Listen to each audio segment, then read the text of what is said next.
सबसे बड़ी बात वो आदत 4 कैमरा पर जाने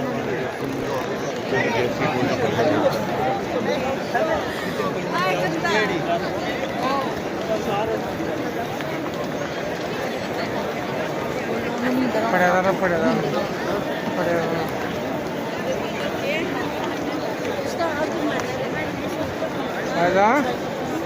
मैडम मोबाइल पकड़ो।